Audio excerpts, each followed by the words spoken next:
Alright, welcome back. Here we find ourselves inside my wife's Grand Highlander, 2025 Grand Highlander.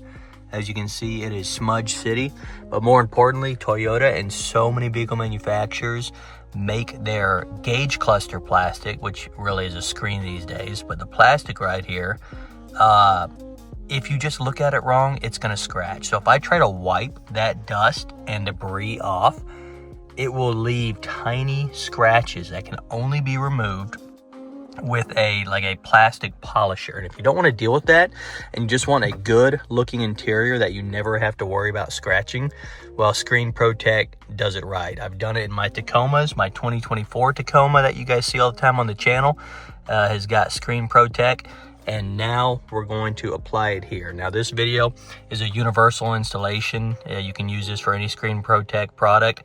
But most importantly, I'm going to show you how to do it right, because I've messed up a set before and that they're not cheap. So let's do it right the first time. Let's go over it and make sure you don't mess it up yourself. So here we go.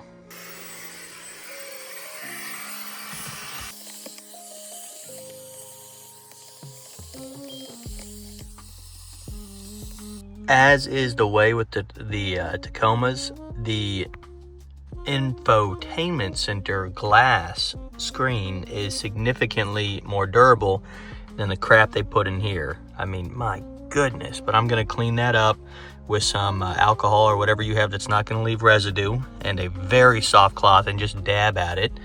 And then we're going to be one step closer to applying. Okay, the gauge cluster plastic is now clean. Now this is the one you have to take your time on, so do these first as a practice run.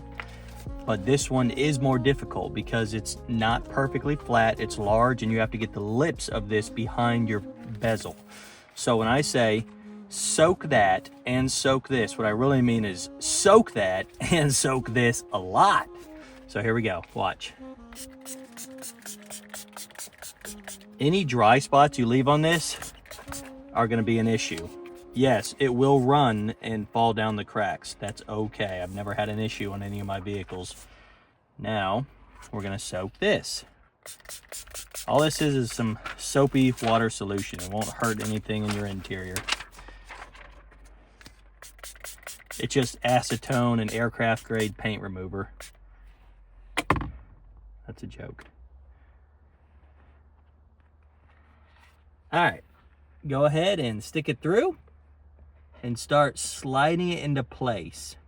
When I say slide into place, I mean you're working it back behind the bezel, and it should be able to free slide around right now, which is what you want. So step one, get all the corners down and behind the trim. Step two, we're now gonna give this squeegee something to slide on by spraying the outside, and now we're going to work it with the squeegee. Careful, the squeegee has sharp edges, so don't force anything. We're going to start in the middle. We're going to push our way down. We're not applying too much pressure. We're just pushing all the solution out from behind it, and I guarantee you it's already starting to stick. When I say stick, it's already adhering to the gauge cluster plastic. The number one way I have found to mess these up, and I have messed them up before, is by not putting enough solution behind it. Because naturally you think, oh, I don't want all that stuff up under my trim. What if it short circuits something? Everything's closed back there, you're gonna be fine. The solution is gonna evaporate. All right, let's do a quick check with the rag it came with. We're going to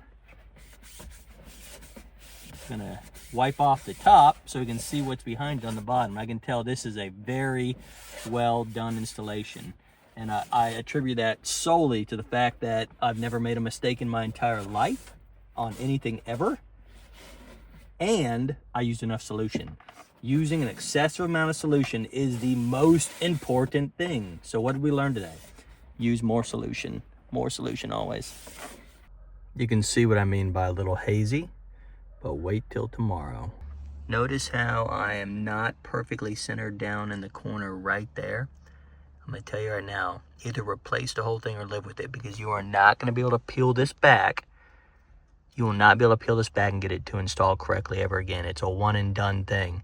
So when you go to buy your kits, I definitely recommend getting the insurance, I think they call it, or the extra set for like another 10 or 15 bucks.